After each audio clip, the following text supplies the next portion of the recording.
Hola chicos, aquí estoy por primera vez con vosotros y vamos a ver qué tal sale el experimento este de hacer pequeños vídeos de poca duración para que vayáis entendiendo los contenidos que os voy dejando a vosotros de forma unipersonal para que os los vayáis preparando. ¿De acuerdo? Porque así, de esta forma, habiendo visto vosotros antes de qué trata el tema, cuando yo lo explico en estas pildoritas de 5 o 10 minutitos, espero que sea muchísimo más asequible. Entonces, en este primer vídeo vamos a ver tres conceptos que, según los apuntes que yo os había dado de tareas a llevar a cabo, tenéis que mirar por vuestra cuenta. Entonces, el primero de todos ellos es lo que se denomina trayectoria. Bien, tenéis que tener en cuenta que en este tema cinemática lo que vamos a ver es cómo se comporta un cuerpo en el tiempo, o lo que concretamente a nosotros más nos interesa es cómo va cambiando la posición un determinado cuerpo, al que llamaremos móvil, con el tiempo. ¿Cómo se materializa esto? Pues se materializa de la siguiente forma.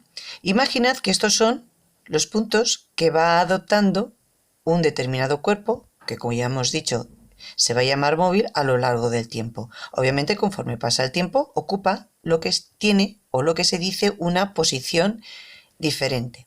La trayectoria haría referencia, por lo tanto, a aquella línea que une todos estos puntos o posiciones que va a ocupar nuestro móvil con el tiempo.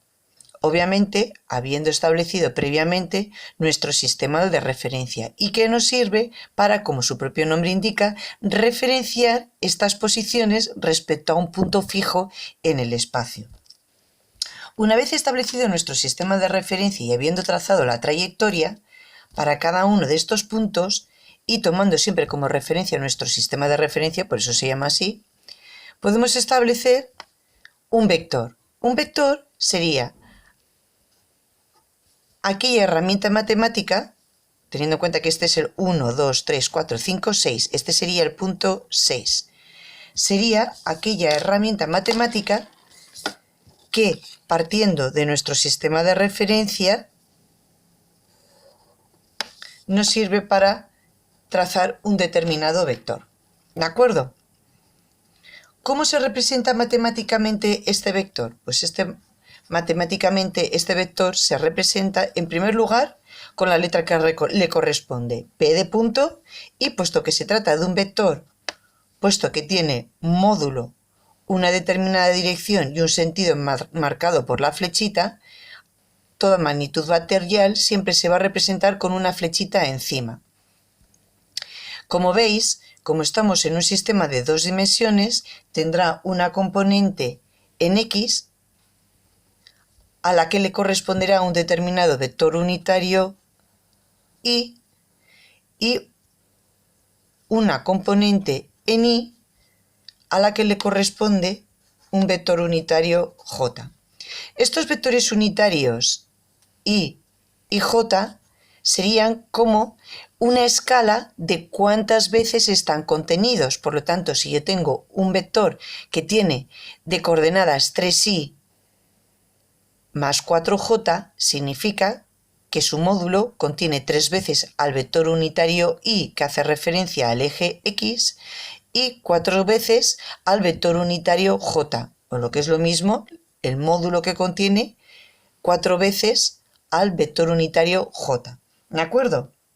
Bien, para cada vector, que de forma genérica se escribe como R y tiene de componentes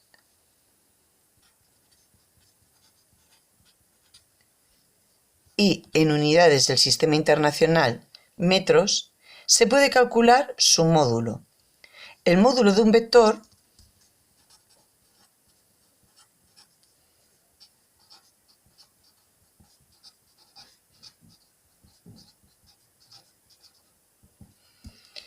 se calcula de la siguiente forma. Primero hay que tener en cuenta que la notación en física es muy importante. Entonces el módulo de un vector se pone entre dos barritas y a continuación el vector. Y será igual a la raíz cuadrada de cada una de las componentes de dicho vector. La componente que depende del vector unitario y la componente que depende del vector unitario j. Obviamente esto me va a dar una magnitud, esto me va a dar una escalar. ¿Eso qué significa? Que es un número. Y este número también se mide en unidades del SI en metros. ¿De acuerdo? Bien. Siguiente cosa que tenemos que saber.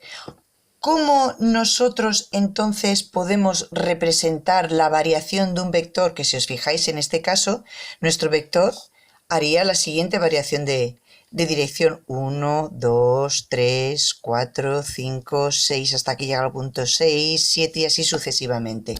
La variación de dicho vector con el tiempo es lo que nosotros llamamos ecuación del movimiento.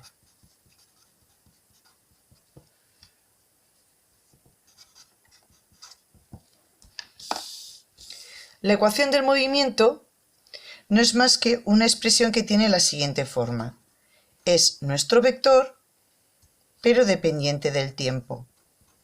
Por lo tanto, la componente en x dependerá del tiempo y estará referida al vector unitario y latina, y la componente en y, en este caso, también dependerá del tiempo y estará referida a el vector unitario j.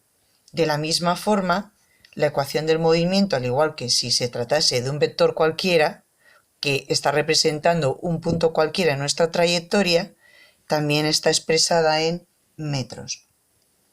Una vez que nosotros tenemos la ecuación del movimiento, a través de ella, a través de dicha ecuación, se puede obtener lo que se conoce la ecuación de la trayectoria.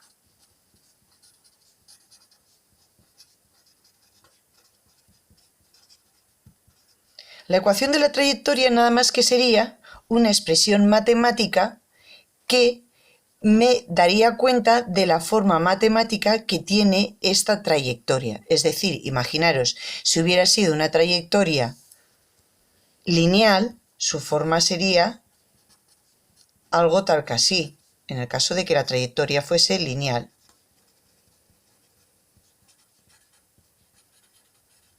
O sería también una expresión de este tipo si fuese una parábola, ¿de acuerdo? Para poder extraer la ecuación de la trayectoria de nuestra ecuación del movimiento, tenemos que hacer lo siguiente. Hay que extraer las ecuaciones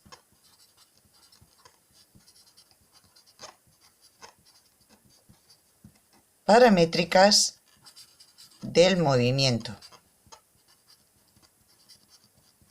Las ecuaciones paramétricas del movimiento, ¿cómo se sacan? Pues habrá una parte en x, ¿de acuerdo?, que dependa de la parte correspondiente a la componente en x, que hemos dicho que será algo que dependerá de t. De la misma forma, para y haremos exactamente igual. Es decir, la parte correspondiente a y será la de la componente en y de la ecuación del movimiento, y que depende del vector unitario j, o lo que es lo mismo, y de t. Entonces, ¿qué es lo que haremos? De la parte en x obtendremos una ecuación tal que obtengamos una expresión en la que el tiempo dependa en x. Y una vez que hayamos obtenido una expresión de esa forma, se sustituirá en y para de esta forma convertir esta expresión en la que y depende de la componente en y de la ecuación del movimiento en una expresión tal que tenga una forma que dependa o que sea función del tiempo. Perdón, función de la x. ¿De acuerdo? Eso es lo que tenemos que obtener. Es decir, para que obtengamos algo tal que así o tal que así. Bien, ahora el siguiente concepto que tenemos que ver hace referencia al vector desplazamiento. El vector desplazamiento se calcula de la siguiente forma.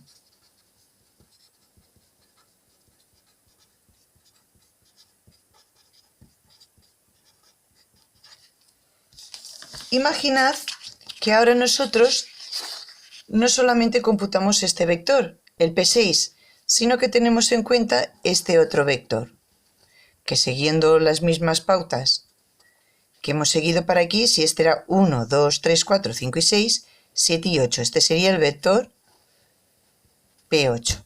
¿De acuerdo?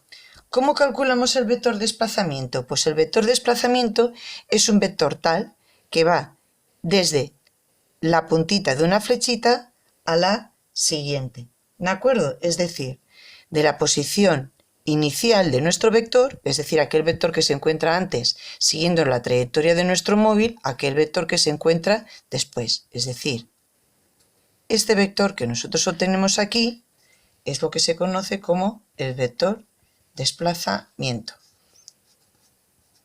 que como es una variación en el valor de los vectores en función del tiempo, se escribe con un incremento. Bien, ¿cómo se calcula? Pues delta de R, que es el vector desplazamiento, se calcula como el vector para mi posición final menos mi vector para mi posición inicial.